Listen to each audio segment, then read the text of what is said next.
Hello and welcome to Bounding Into Comics. My name is John Trent. I'm the founder and editor-in-chief at Bounding Into Comics. I am joined by my associate editor, Spencer McCooley, and our co-host, Donald Edmonds. How are you guys doing tonight? Tonight? Still afternoon. No, it's 7 o'clock here on the East Coast. Got to turn the phantom power on first. Doing well. How about you, Don? It's fantastic. Oh, you got an echo. Which one of us? It was Don. He had an echo. I don't know. You didn't have one before, but I started hearing it when you said fantastic. Inside of us, there are two Dons. I don't know. It was strange. But we are here to say it again. Try again. Still echo? No, you're good now. Okay, it was so weird. But we are here to talk about the second episode of Cowboy Bebop called "Stray Dog Strut." I love the title. They're all so cool. And when I read the title, I was like, okay, what's going to happen? I wasn't actually I knew there was a dog in the show, but I didn't realize that it was actually going to be a dog dancing around in this episode. So that was actually quite humorous. But let's kind of just get the initial reactions. We'll start with you, Don. This was a fun episode. There was a lot of plot lines that were crossing paths within a very short amount of time. Let's see. How long has it been since I watched them? I watched it originally in the Japanese version. Oh, so you watched with the subtitles? Dang, you got more subtitles than me. The dub is... I have my beef with English dubs. The Japanese seiyus do it 1,000 times, 1,000,000 times better than American voice actors. And I think this one was dubbed in 1998 when they just didn't care. They just wanted to get it translated and put out to the American audience as fast as possible. And it, the quality of the voice acting stuff. But there was nice little quips in there. I did like a quip that was happening with the when they sounded the high-pitched noise. And he's like, I can't hear anything. Oh, yeah. It's only for dogs. Yeah. He's like, that's right. I was just testing you. Yeah. But yeah, solid second episode for this show, and you get a sense of like that. It's an isolated kind of adventure of the week kind of thing, which back in the day that used to be the thing. Yeah, it's what I was expecting from the Mandalorian. Spencer, what did you think? So if you guys joined us last week, you'll know that I actually disagree with Don on this one, and I love this dub. There are moments where it is a little weak, particularly in like incidental characters like people on the street or shopkeepers, but I always think that the main crew like Spike and Jet and then the two bounty hunter TV hosts, I think they're on point. Some of the best performances we'll ever get in a dub. Like, I'm super appreciative of them. But aside from dub sub issues, I'm with him on this one. This was a solid episode that was just kind of fun. Not too serious, but there were stakes, and solid episode. I enjoyed it, and I can't wait to talk about it. It introduced my favorite character. So before I give my I guess my initial reaction, I just want to say thank you to the chat for joining us. I see Leon K is here. The evolved form of Lopter is here. Nakayubi, thank you for joining us, and Ravul Arvita is here as well. Ravul is saying that the dubs don't have the feelings of the original Japanese dialogue. I can't really comment on that because I've only been watching the dubbed version right now. I haven't seen the subbed. I might have to. It's in my box on Right Stuff Anime. I'm gonna buy the the Blu-ray, so I'll be able to watch. I hope it's on there. I'll have to check. If it's not, I might have to find another copy. but I will try and get that so I can start watching the subs and the dubs, and then be able to compare. But as for me, I've been enjoying the dub voice acting, and I actually thought this was this episode was really well done, especially structurally. I didn't enjoy it as much as the first episode, but I did enjoy it. That's not to say I didn't enjoy it. I thought, this was, like you said, it was a really solid episode. I did enjoy it. I thought it was very good, and I thought it was well done structurally, especially in the beginning, because it like hooks you in. And you want to figure out like what there's like a mystery with what's in the suitcase, and then you get the payoff with that mystery, and then I think that's about halfway through we get that payoff, and then so like you still have that's not even the climax of the episode. You still have like you get that payoff, and then it leads into the climax, which is another epic chase scene. Which this show does seem to be doing really well. Yeah, I love it. Chase scenes are absolutely fantastic. It was a subversion of expectation too, kind of payoff. It really was. Like, you thought it was something really, really valuable, but then you open it up and it's yes, corgi worth about 2 Wuhans. Yes. So let's yeah, or is it? Yeah. So let's get to it. So it starts off. We get the opening. The OP, absolutely fantastic. Really like gets you Top ready to watch the show. I love it. It's so good. It gets you pumped, man. It's just like raise the flag for Iron-Blooded Orphans. Yes, like, it gets you excited. Raise the flag is so good. You're like I'm ready to go. Like I want to let's go. Let's get to it. Like it excites you for the show. Which is what it should be doing, and it's not just opening credits. It's actually part of the show, while having the opening credits there too. Yeah, so it sets it all up. It's like an appetizer. It's like pulp. It's introduction to very pulp kind of literature or media. Pulp Fiction. I described it last week as it homages James Bond a lot for me, which I would describe as has a lot of pulpy vibes to it. I just feel like we should be sitting in like a dimly lit jazz club listening to that while smoking cigarettes, and that's rad. Yeah, maybe cigars. Cigars are more appropriate. That's right. And some whiskey, right? Yeah, of course. But which there was some whiskey, I guess, in this episode, which I'm gonna make this episode, like there's so many comparisons that you can make for this episode with that first episode of The Mandalorian. Oh, for real. Let's get dude. This episode blows it away. So compare away, yeah. So we get the beginning, and instead of having the stupid fobs that the Mandalorian has, you have this like really cool kitschy. Kitschy is I guess the word. I like it. It's like campy maybe. Campy might be the word of this, like, what is it called? Top Shot or something? Big Shot, right? Big Shot. Big Shot. Yeah, it's called Big Shot, which I love. That's a great name. Because it's a bounty hunter show, and we get that there's 300,000 bounty hunters, and they're broadcasting to everyone, and apparently it's not just it just doesn't go to bounty hunters, because we see later in the episode that this exotic animal pet shop owner has one too, or she's watching it. But so you get here, this is the guy we're going after. He's worth 8 million Wulongs. We got to get them. They talk about how why they're still going after these people, because their ship is in disrepair, and so they want to fix the ship and everything. But I really like that little thing. So it introduces us yes, we're getting a bounty of the week, right? And this is the bounty. This is why people are after him. What he's been doing, and then we see that Spike has connections. After immediately after it plays.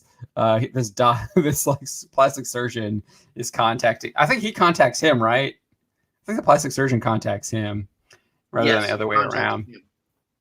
And because he realizes Spike will be on it, and so you get this Spike's connections that make him the one of the better bounty hunters, I guess, in the galaxy, is right. And So we learned that the guy like changes his face all the time with the plastic surgeons, and the surgeon wants to he's kind of he gets his own Wulongs for the information, but I'm not sure if he's going to get paid, right? Because Spike never Never got apprehended. spoiler for the end there, Right. but yeah, I like that you get these characters. I hope this guy like reoccurs, or at least we see more of his network kind of thing. So to me, it was kind of like exposing like Spike has a network of people that will give him tips and information on these bands. I mean, we saw the guy. We saw the guy last week. The shaman, like Indian fortune teller guy. Yeah, the shaman type kid, or the mystic, or whatever. Who told him about the red-eyed dude? Whatever. No. That was we're talking about last week. There was like a seer type character that was telling him where to go on in Tijuana. Did like sand predictions. Yeah, cool. Or it was cool. Yeah, so I like the doctor guy. He's like, I'm doing it. He's like, I'm doing it because I want money, but also like, look, he punched me in the face. Like, get revenge. So I like that. And then from there, we see. I guess it opened up actually with the criminal guy in the bathroom, right? So I guess I kind of skipped ahead a little bit already. But yeah, so in the bathroom scene, which I thought was fantastic. So it opens up with cool. Suitcase shaking, and you're just like, okay, what's going on with the suitcase? Like you're instantly hooked on the mystery of the suitcase, and you want to find out what the suitcase is. And then you see this guy like takes down 3 dudes like easily. They feel like they've got him, and he's just like wrecks them. Like one hit each. Yeah, like they all have guns. They surround him, and he just one hit. Yeah, he smashes. He just gradually opens the door, steps forward, and like. And they're all down. Yeah. Which it's like, holy crap. So like not only did you get the suitcase with like the mystery, you got like this guy is like a huge threat. Like he can go toe to like another huge threat for Spike, like to see how Spike is gonna have to deal with him. So I really like that. I thought that opening was so good because it like hooks you right away. You're hooked right away. And then you get the big shot scene, and you get like how Spike's gonna take him out. And then it's Mars. I think we're on Mars, right? We do get that scene of them kind of landing on Mars. It looked like it was Mars. It was a red planet. It looked to me. Maybe not. I don't know. They didn't say, I don't think. No, they did say, because he goes to the he goes to, so it's definitely Mars, because he goes to the that ammo shop or whatever, the weapon shop, where the guy's like, Mars is awful. Like, you can get anything you want, like slaves or weapons. Okay, yeah, now I remember. So we have that, like that, and then he goes. That's like another guy he's using to get tips. It seems like he's using him for intel.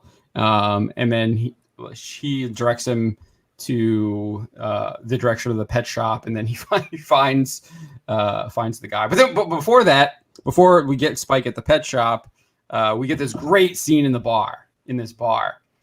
Because our guy's name is Abdul Hakim, and he's obviously has some kind of. Was it a bar or was it like a health shop? I couldn't tell. It was a bar that he was at. I'm pretty sure it was. It was like a bar. Because it looks like a bar, but he starts talking about like pineapple juice and it's for your health and stuff. Let me see. Yeah, it seemed a little too bright to be a bar. Oh, maybe it wasn't then, but it was a shop that sold drinks, sold beverages. Yeah. You can still call it a bar, right? Maybe it just wasn't alcoholic. Juice bar. It was a cleansing bar. Oxygen bar. And so this scene was so good, and it really reminded me a lot of the kind of original Star Wars cantina scene. And I thought it was done a lot better than the Mandalorian cantina scene in that first episode of season 1 as well. It was. But you get this drunk guy. He appeared drunk, I guess. I thought he was drunk. So I just listened. I just listened to the scene, and it's definitely like a health shop, because when it shows the exterior, the shopkeeper's talking about like, you have an upset stomach, have pineapple. You have this, eat that, and that's what it is. So it's like a medicinal shop. Okay. I guess that guy's just scraggly. Just a hobo. Yeah, I guess he was like a panhandler or something like that. That looked like he was kind of drunk. To me, he looked like he's kind of drunk. He made contact with each other, and then he gets all upset with him, and then this guy like smashes a cockroach, which is funny because it's like a health bar, right? You got cockroaches running around, and he smashes the cockroach with his hand, and then he puts it in his drink, and he's like, have a drink, and then he like shoves it in his face. Like you don't see it, but you know what he does. He shoves it in his face. It's like this huge, like weird power move that he does. Because like the guy just like, bumps into him, and he's like, "Oh, I'm sorry," and then he like freaks him out by slapping the table, drops the cockroach in. He goes, "It's on me," and then just leaves. Yeah, it was very reminiscent of that cantina scene with Luke Skywalker and Obi-Wan Kenobi. With the two guys like, hey, you being rude. What I forget, I'm not gonna quote it, but I don't like you. I don't like you. You don't like you either. Except it's the other way around. If that scene was Luke being a jerk. right. But yeah, it was his roles were reversed, but that's because the guy we were focused on was a villain. Yeah, it was a bad guy. I thought that scene was just fantastic. Again, because then it reinforced just how much of a jerk bad guy this is, that he's just gonna violently assault some random person who bumped into him. And then it also shows like how overwhelmed, like obviously this guy wasn't much of a challenge, but it just shows his strength as well, and that he might be a serious threat for our guy Spike. Well, I kind of saw that differently. I thought the old man was a distraction. Like a plant. So that he could distract the Hakeem, and then this other guy swoops in while he's distracted and takes the case. I think you might be right on that, and the only reason why I think that because at the end at the pet shop, the young kid, remember, is sweeping, and then who shows up? The drunk guy is there too. So it's not like explicit, and I guess I can see that too, because he does distract him. He takes a beating for it for sure, and then at the end the kid steals the briefcase and he hops in the back of a trash truck, which I thought was hilarious. You wouldn't actually want to do that because, especially nowadays, the trash trucks have like crazy razor blades and. Well, I would imagine they do here too, but it's better than eating it into the river where there's nowhere to go. Time in movies too. Yeah. Right. But I'm just saying, like, he was just sitting on top of the trash, just chilling out. In reality, no. Yeah. Now, like nowadays, I'm saying the trash trucks are so advanced now that you wouldn't want to do that in real life. But I liked it. It was a nice little escape, and the way it was done too is. When he runs out, like the camera's following Hakeem. He runs out of the store. You see the trash truck drive by around the corner, and then it shows like that he shows Hakeem like he's lost him, and then it cuts to him in the trash truck. And I thought that was really well done, the way they paced that and showed that, because it makes it extremely believable that this guy got in the trash truck by showing him in the trash truck, and you saw that like trash truck run through. So the continuity there was fantastic. Really well done. But yeah, I love that scene. I thought it was like the way he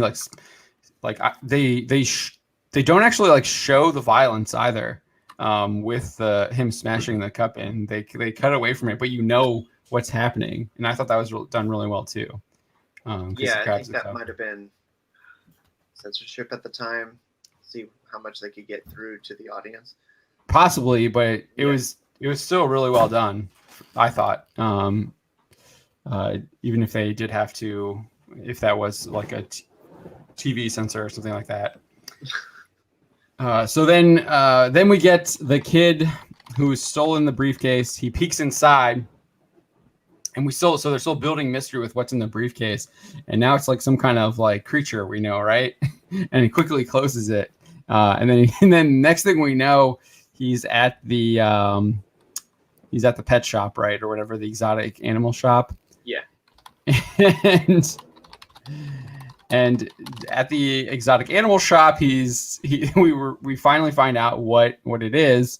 But we get this really tense moment when Spike shows up. He puts a gun to the kid's head and tells him to open up the briefcase. And it's just, interestingly enough, Spike actually thinks that the kid is Hakeem because he's gotten this information from the plastic surgeon and he's changing his face. So he doesn't really know what he looks like. So I found that was I like that twist. And then like 3 seconds later, he just walks by him. Right. He's like, all right, whatever. You're not this. It's just a dog, whatever. And he like grumbles away, and then Hakeem walks past him, and he's going to the pet shop. Right, because he doesn't know what Hakeem looks like. Right. So I thought that was great, and then just by happenstance, the gun goes off because the dog, is it the dog bites him or something? I can't remember. Yeah, the dog bites him. Mm-hmm. Ein bites him. Which I like. I thought that was funny. So the dog obviously doesn't like him either. But yeah, so then we get a really good chase. Then we get a chase scene, which there was like this was so well done, and it was quite humorous too.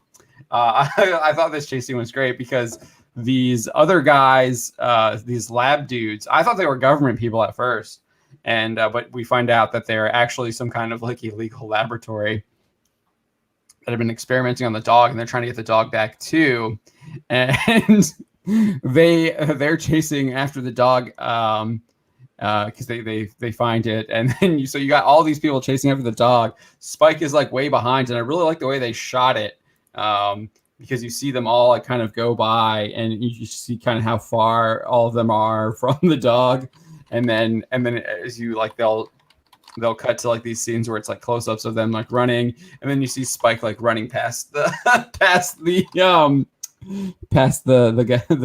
guys, the lab guys, which I thought that was just funny. And then there's some other stuff there too, like what's his name he like jumps over the board game that they're playing. Spike just like smashes through it, and then when the lab guys get there, they're like stopped by the they're the ones who that get all the anger at them. I thought that was funny. That's one thing that I thought this episode had a lot more humor. Like we mentioned earlier. Oh yeah, I mean it was also a way more lighthearted subject. Yes, genetically enhanced dog over a combat enhancing drug user. Right.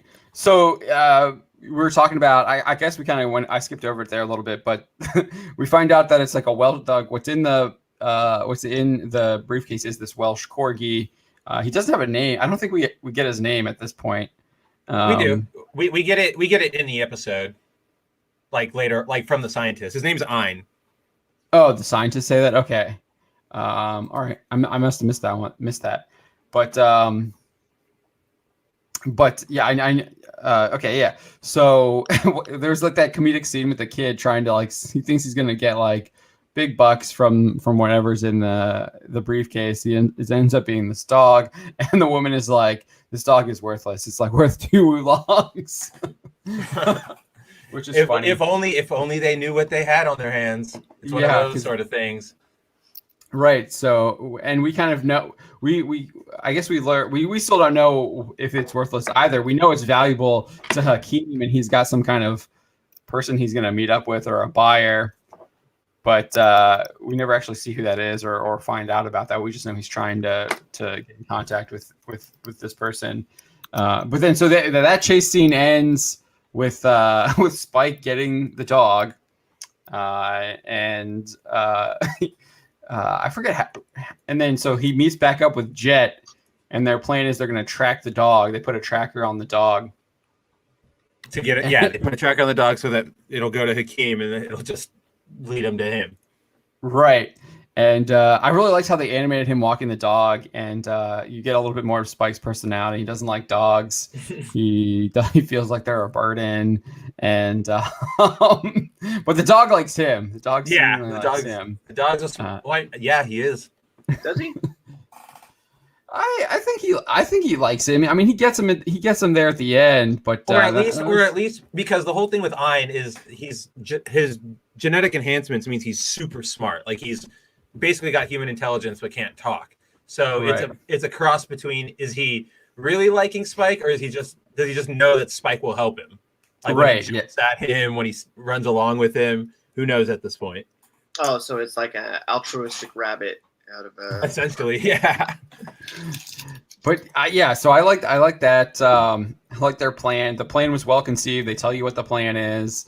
The plan it's just straightforward. Like there's no, we got to meet this person to do that, to do this, to get this item. Like it's not video gamey. It's just like here's our plan. Right. And then of course the plan goes awry because there's these third party scientists. Throw it for a loop, which was a nice little twist. I like that with the dog whistle, and then you got the dog. You guys got the dog. All the dogs running, yeah. All the dogs running, and then we also got this. Right before that, though, we got. Well, I guess it was kind of the same time. They were switching back and forth. The Hakeem is meeting with like this fortune teller person that has like a bird. That picks up cards to like tell the fortune. So that was kind of comedic too. And he's like, "Oh, it's right here. It's right behind you." And then he like starts running, and then he's like, "You forgot to pay me." He's like, "I'll pay you when I have money." It's like, wait, did you skip over the scene where Hakeem comes out of the river? Because that's like the best scene in the entire episode. Oh right, yes, I did. Yeah. So before we get to this second chase scene, he landed on, so like the dog jumps off of so like at the end of the first chase scene, the dog jumps off of a bridge. We get a fight scene with Spike and Hakeem, and it was okay.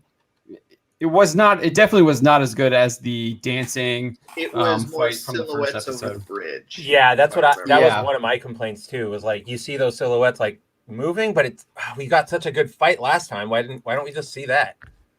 Right. So yeah, that was kind of a little bit of a disappointment. And then they quickly moved to the dog just jumping over the bridge. The dog's like, "I'm done with this fight," and he jumps off the bridge onto a barge or something. It's like a barge.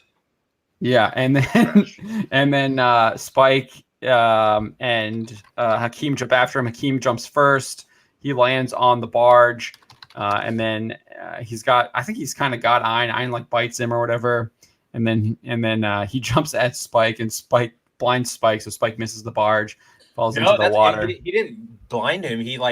It was his mass hitting Spike. Spike didn't have the momentum anymore to get to the barge. Because right. He got him in the face though, too. Well, yeah, he got him in the face, but the stopping, like it was his body weight that stopped him from going. Right. Spike didn't miss the thing.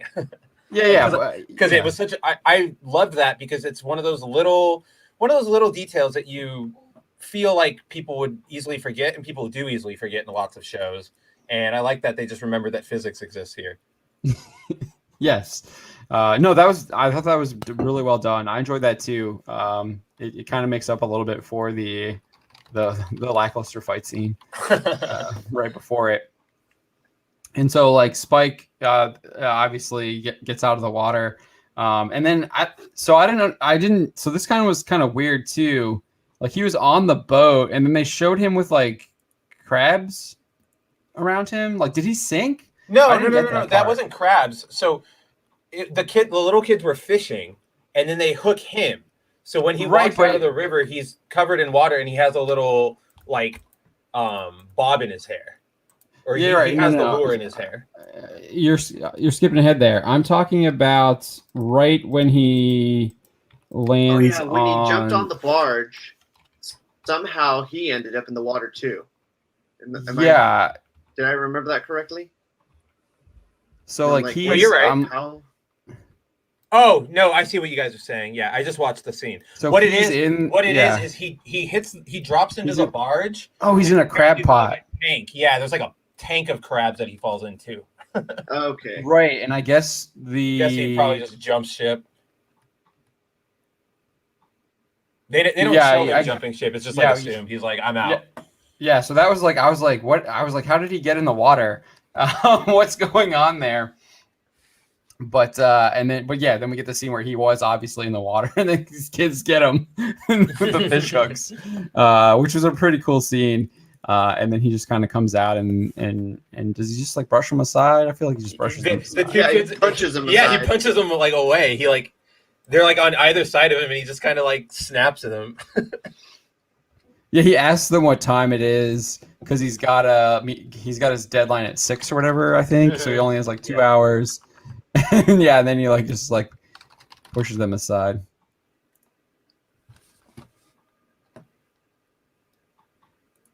Yeah, he just goes like, yeah, it's more than a push. He told him to get the hell away.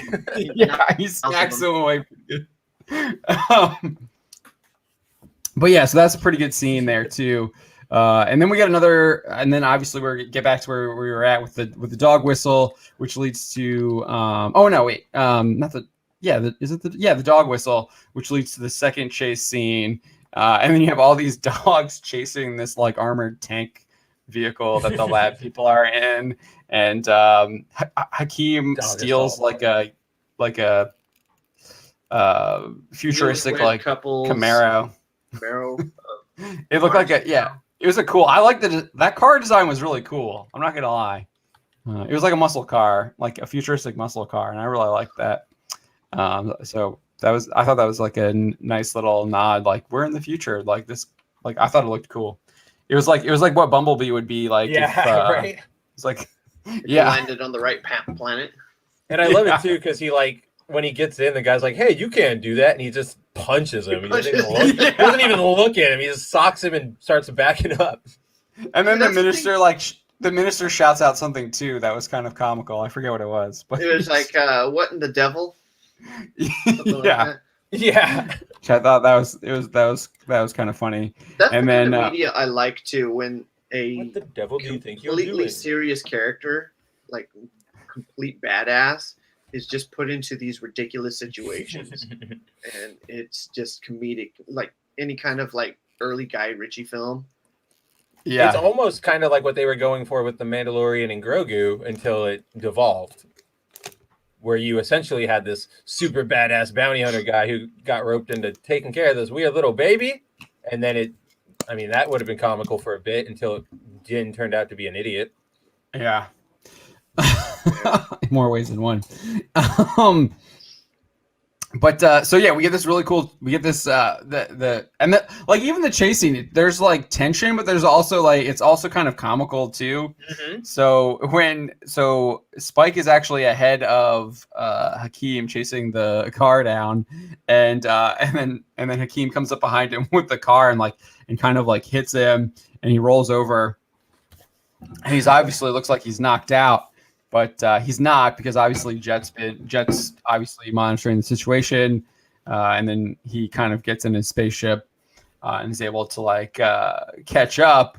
But then again, I love how it ended. It was just like the last one. It ends with something you don't suspect. You like think that he's gonna get the bounty, and he's finally gonna get it this time, and he doesn't. And what ends up happening is that the lab guys shoot their spear gun at the back of Hakeem's car after he's able to like grab the dog, and then I guess like a wreck ensues. The dog is able to jump on the steering wheel, like messes around with the car. He causes it, yeah. Yeah, he causes the wreck, and then I think he jumps out. He jumps out, or he gets like flung out. I forget. Yeah, something happens where he's flung it from the vehicle, and then he jumps. Yeah. Yeah, which I thought this was kind of interesting. So you hear Spike saying like, "Oh, I hate dogs," and I hate kids, and they're all like, "It sucks" and everything.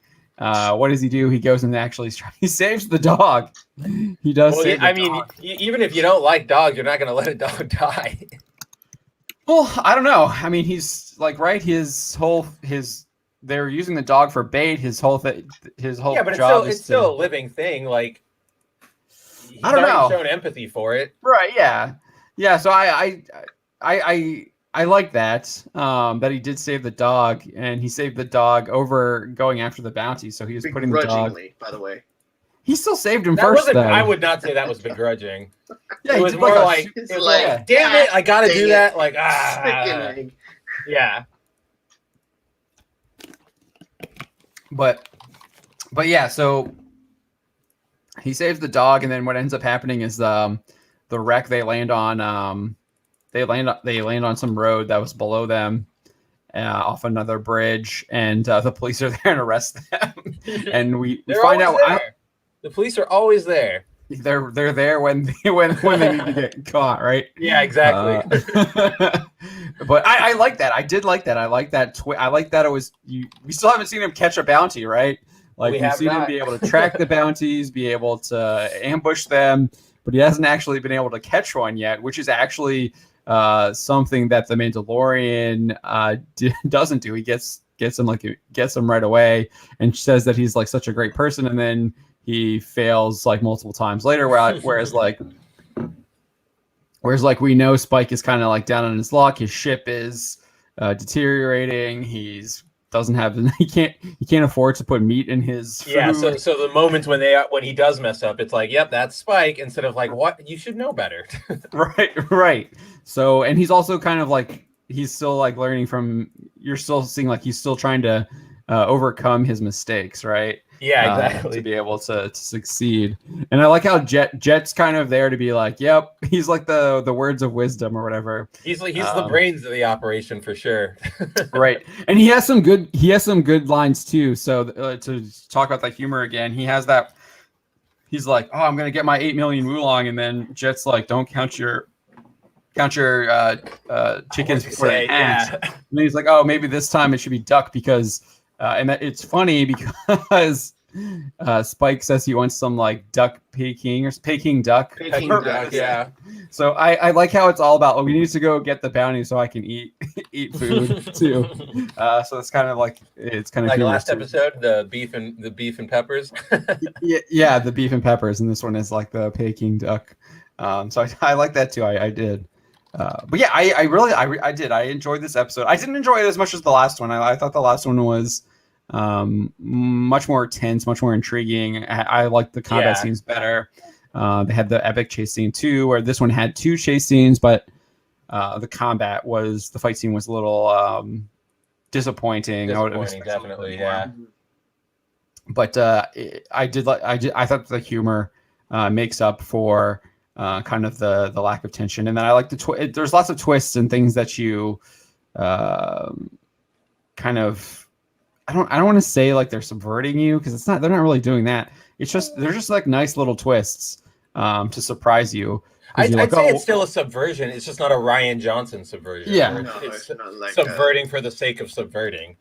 Right. Yeah, it's subverting for the story, for the actual for the story. So you get the mystery, and then you still get the mystery's still there even when you think you found it. Right. You think it's not there to piss you off. That's right. The thing. Like you think the mystery in the beginning is like what's in the briefcase, right? Then they reveal it to you what's in the briefcase, but you think that it's just some like worthless dog.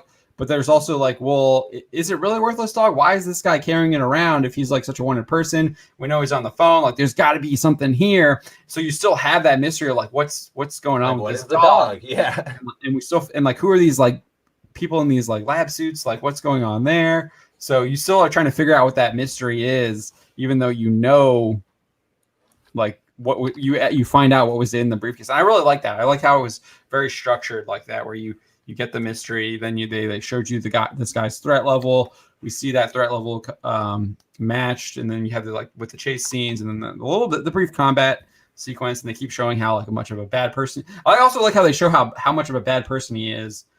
This Hakeem is throughout. Like, he is obviously a bad dude. He's a bad guy. Yeah. So the situation keeps him from being as bad as he can be, because it's just so ridiculous. Right. Everything that he ends up in. So I like that. I like that it was that they went with regular character tropes rather than being like, oh, he's like a complex gray morality character. It's like, no, this guy's a criminal. He's just a bad guy, straight bad guy. And we need to get him. So I did. I was refreshing. I see that Leon K is saying these episodes have a nice little after credits preview of the next episode. Trigun did that too. Yeah, My Hero Academia does that as well. Anime back in the day, they did little previews for the next episode. Yeah, G Gundam. When we were reviewing G Gundam, they have them as well. Black Lagoon. Yeah, Black Lagoon. I mean, Dragon Ball absolutely had one. Yeah. That was kind of I mean, I think they still do that for the CW shows too. So I don't think that's unheard of. You usually get that preview. They from do. the They show. do. They don't really do. I don't know I if guess they do previews. They used to do like, them. Yeah, I when I was remember that watching now. Do they do previews for the recent anime? A lot My of the Hero recent does. animes. My Hero. Hero has Some it. some My of them Hero. do. Yeah. Yeah. Okay, when I saw oh gosh, the stupid one. Redo of Healer. There were no previews for the next episode. Goblin Slayer does too. I think Goblin Slayer has previews. For some of them, I don't think all of them, but it does have a couple. The Inexorable Word Nerd says, "Love this IP. Remember when it aired on Adult Swim? It's an absolute classic. Cowboy Bebop was a lot of fun." Yes, I think that's a great description for this episode too. It's a lot of fun. Yeah. So let's just kind of go around and give our final reviews here. Start with you, Don. Review, like score or however you want to take it. Yeah. I'll give this one like a good 7.5.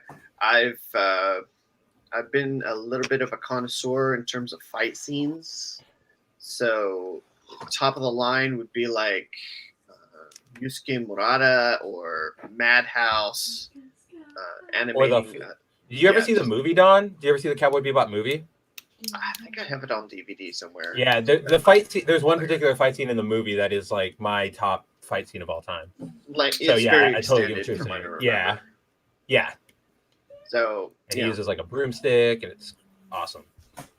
So yeah, it's a 7.5. It'll get a higher score than Mandalorian, but in terms of like those fight scenes, they do need to step up. Oh, they can't step. But for what it was in the time, it was good, and it was serviceable. Wait, we had Dragon Ball Z. Yeah, 7.5. Well, we just also had that. I mean, the first episode had a fantastic fight scene. Like, I really love that fight scene. Me too. With the music too. All right. Anything else, Don? No, that's it. Okay. Spencer. All right, I think I land exactly with Don on the number rating, 7.5. It's as John just said, like it's a really fun episode, but then as Don said, there are odd, like the fight, to me, it's just so odd that we got such a good one last week, and then this one because we got that establishment that Hakeem's a great, like apparently a good fighter in the bathroom, so I would have loved to see him, that level of fighter, go up against Spike, because last week that guy was a fighter, but he was more like crazy brawler type than like a martial artist. Oh, it's on drugs. Yeah, exactly. Yeah, so he was much more of a berserker. But aside from that, I reference there. Aside from that, I love Ein, so I forgot that Ein was introduced so early in the series, so that makes me happy. Probably my favorite character throughout the series as we go on. He does some great stuff. But and then I love, of course, any shot or any scene rather with Spike's swordfish, because that's like the coolest ship of all time. And that's the red ship. That's what it's called, swordfish. His little personal ship. Yeah, that's a really well designed ship. I love it so much. And then of course, I thought it was funny though that it did end. It's very reminiscent of an X-wing. It's reminiscent of a Z95 or whatever those were. The design of like the space stuff is very like, I don't know, the mechanical design of it is very aesthetically pleasing. Yes. Yeah, I was right. The Z95 headhunters. Yeah, that's what it reminds me of, because headhunters are essentially X-wings without the S-foils, like if they're locked the entire time. But aside from that, I thought it was really funny that it ended on almost the same sort of chase that it did last time. Spike on a bridge, and then in pursuit of somebody who is being chased by somebody else. Last week it was the mob. This week it was the scientist. And I thought that was just a funny reuse, or like, I wouldn't even call it a parallel. It's almost the exact same thing. But great episode, 7.5. Can't wait for next week's. I'm right there with you guys. 7.5. We're all the same. I really like the comedic moments. I know we disagreed on the comedy with WandaVision when we were doing that. Yeah. But I think that's, I'm a fan of like situational humor, because I did like the situational humor in WandaVision, and I thought a lot of the humor here was very situational, and then cracks. I think what it was, John, like that. like, because we've kind of talked about like why don't you like it when you like sitcoms. I think what it is in WandaVision, all those moments are essentially forced. They're being made to do it because that's like what Wanda is doing. So it's less, yes, it's situational, but it's not like organic situational, if that makes any sense. So I can definitely see how that would have irked you. Yeah, but yeah, I mean, I thought the like chasing the dog is just hilarious in itself. Like they're chasing this dog through the. I think that's also why I liked how they shot that one thing, because that showed you how like they were literally chasing him through this like huge city on Mars, when they had that, like they zoomed out and they showed that, like they showed Ayn running, and then they showed Hakeem, and then they had the scientists, and then Spike was at the end, and then how I really like that part, and I just thought that added to the humor, the way that was shot with the really panned out camera, with the silhouettes running. I really like that. And then I thought both chase sequences were they're kind of really fun as well, exhilarating. You get your blood pumping. You're right there running along with Spike, wanting to find out what's happening. You get you don't really but the payout of the chase scenes is anticlimactic, but I like that too, though. So especially the last one, where it's like Spike's like he did all this work and he's not going to get rewarded for it because they landed in the police's lap. Yeah, right. The car crash. So I like that too.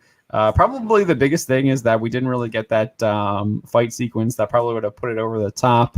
But yeah, I thought this was. I really liked the intro, how it set everything up, and I did like that the big shot sequence. I thought that was quite humorous too, which is kind of, I guess that's kind of subverting too. You think like we're hunting down bounties, we're going to be like serious, like these are like bad criminals. This guy's is worth the most, right, like this year in the sector. But look at how normalized it is in this society, where it's like we're going to make Saturday morning sitcom. Yeah, I was going to say essentially. So I really like that. I thought that was funny.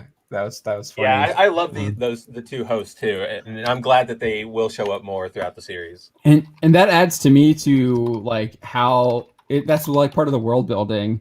Because we got to see how kind of rundown Earth was, and then we got. You didn't really talk about this earlier, but yeah, I thought they did a really good job with the world building in this episode too, through Big Shot, and then when he goes into the store, and then even like the little the pet shop and stuff like that, and when he's on like the fortune teller in the streets and stuff, and then the kids with their fishing pole, and things didn't look well. Like it didn't look like it was. It looked like you were in the slums of Megalobox rather than in the rich area of Megalobox. Yeah. There was no rich area. It was all kind of run down. I guess the richest area was like the church, maybe. It all looked like Shanghai. Yeah. The church. Yeah, it does look like Shanghai. You're right. Dude, there was a lot of Chinese themed things going on. So when he enters that bar, the medicine healing thing. He was speaking in Mandarin. Oh, he was. He talks about getting Peking duck, which is a right. Yeah. But yeah. Leon K says it's refreshing to see a bounty hunter with an actual personality. Zing! It's nice to see a bounty hunter bounty hunting. Seriously, like I think that's. I 100% agree. Like he literally bounty hunts the first episode, and then the rest of it's all like Baby Yoda stuff. He doesn't ever bounty hunt ever again. It's all Baby Yoda stuff and side quest stuff. Yeah, he doesn't even get paid for half of it. Yeah, am I right? He only bounty hunts that first episode. I think you're right. Because then it becomes all Grogu. Even the crate dragon thing, that's not a bounty hunt. That was just him trying to get the armor back. The armor. I guess if you wanted to call it quote unquote, like I guess the closest he gets to quote unquote bounty hunting might be like bringing the frog lady to her husband, but that's mostly because it's a paid job. No. Yeah, exactly. It's literally an I only qualify it because it's a paid job. Yeah. I mean, I guess he's getting something out of it. I don't know. I know. That's why I admit I am stretching it so thin to find an example, but but yeah, I mean, it's the same thing that we've been saying. We're getting a little off topic here, but it's what I mean. I would like. I remember doing when we were doing those Mando reviews. I was like, dude, like, can they please just copy Goblin Slayer? It's like, no, they should be copying this show because it's actually a bounty hunter, like actually going after like interesting bounties, like. And they're totally two different bounties too. Like I wouldn't even say this is off topic because I mean half the reason we started watching this was we forget Disney Plus after what they did to Gina, but then the other reason was we chose this one specifically because it would be a look into what the Mandalorian could have been. I remember John and I talked about that before. It's like bounty hunters, maybe this will be like what Mandalorian should have been. And so far, Isn't Boba Fett supposed to be a bounty hunter? I don't know. I think they're literally ripping off the old they are ripping off the old. They're going to rip off the old comics, is what it looks like. So, but they didn't exist. Those comics didn't exist. There was no source material. We have nothing. We have no source material. We have nothing. Oh, except like please buy the High Republic. I will say, like, I thought I was like super knowledgeable at Star Wars, but dude, I will readily admit I am not the biggest I was not the biggest EU connoisseur, but dude, it's crazy how much stuff that they have like taken from the EU. They just lifted from it, yeah. Rogue One is Dark Forces, yeah.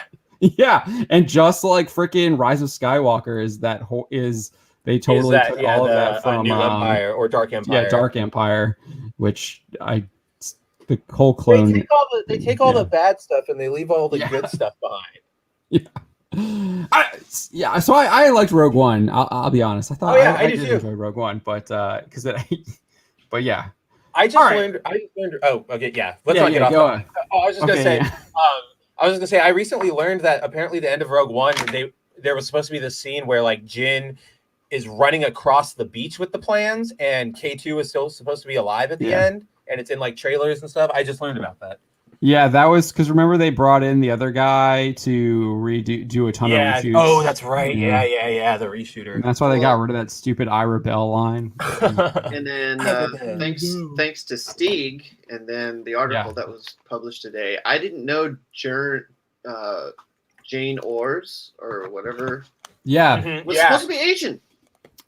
She is Asian. There's literally live action cutscenes in the Dark Forces 2. I like legit where it's played by Angela Harry, who was born in Japan.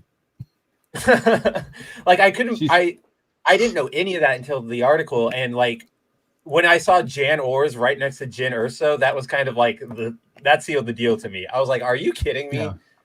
They don't like Asians. Apparently. They don't. That's why they killed off Rose's sister in the beginning and then sidelined. What are you talking about? Guys, they just posted a Facebook. That's right. Never mind. They care about Asians. They really care. They really care about us. They really care about us. They killed off the most interesting Asian character in The Last Jedi in like the opening sequence. Oh, that's right. The keeper of their lore. Pablo Hidalgo? No, the one before that. Yeah. Also Asian. Probably because he disagreed. Yeah, right. The Inexorable Word Nerd says, Cowboy... I don't know if I read this one already. I don't think I did. Cowboy Bebop is actually fun and interesting. Disney is going to woke us to oblivion with Walt's FU money. Essentially. Even his niece, what's her name, is like pissed off at Disney. Yeah, but she's not. Abigail. She's not a huge shareholder. She is a shareholder, I know, unfortunately. But she's not. I mean, I think George might. I don't even know how. I mean, you think George has a ton of money there, and obviously the Fox people do too now after the after the buyout. They got it because everyone's like, oh, it was Disney buying them. It's like, no, like Disney made those people like massive stockholders. Yeah. It was a merger. Like it wasn't a buyout. If you look at the details, but yeah, no, we've been saying that for a while. Like nothing's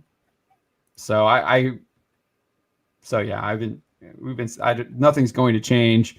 You just look at the news that we cover every single day. It's just going to be worse and worse. Oh yeah, especially with the new stuff coming out. Yeah, and DC is going to be worse. Like it's going to be. Oh, the Superman thing. It's a race to the bottom. It's a race to the bottom. Dude, I didn't know there were segments of ABC that were owned by Warner Brothers. I didn't know that either. Segments of it? What do you mean? I did the Bachelor article. Like they have an active intro or like Oh, show so yeah, intros? so that's like so that's like Last Man Standing. It was a Fox production, but it was being run on ABC. Interesting. That's what you're saying, right? They like license it yeah, out that I way. guess The Bachelor is an ABC thing, but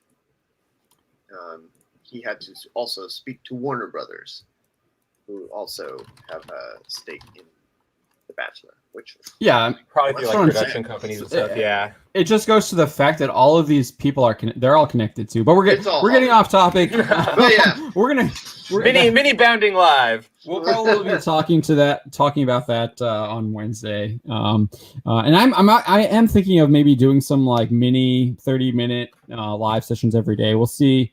We'll see what happens there. We'll see if we can get the guys on to join me for that. We'll get our nooners.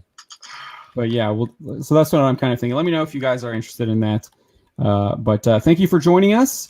We will be back next Friday for episode 3, which I'm really excited about because as you saw in the teaser, we're going to get Faye Valentine. This is cool. Actually, I've seen this. I have seen this. Like I haven't seen all of these episodes, but I have seen the Faye Valentine episode, and I know it's good. So I can't wait to talk about it with you guys. And then again, we do Bounding Live every Wednesday at 9 p.m. Eastern. So make sure to tune in for that as well. And then I do my daily stupid videos every day, and we also have our as Don is saying in the chat, we have our YouTube memberships available now if you would like to support us there with we have a lot of perks there for that too, and we're looking forward to doing that as well. So thank you all for watching, and we will see you next weekend. Hope you have a great weekend. Bye. Take it easy. Take care, everybody.